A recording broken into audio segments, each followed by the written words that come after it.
Alam ba ninyo ba'y mamarag? Si General Hermogenes C. Esperon Jr. isinilang noong Pebrero 9, 1952 sa Asingan, Pangasinan.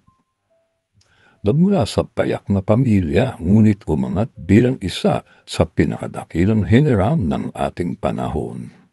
Nagtapos siya sa Philippine Military Academy, Barangal Class of 1974. At agad sumabak sa mga labanan sa Basilan at Holo, pinanday ng apoy ng digmaan, kinilala bilang Soldier. Sa ilalim ni Pangulong Gloria Macapagal Arroyo, siya ay nagsilbi bilang Commander ng Special Operations Command, Commanding General ng Philippine Army,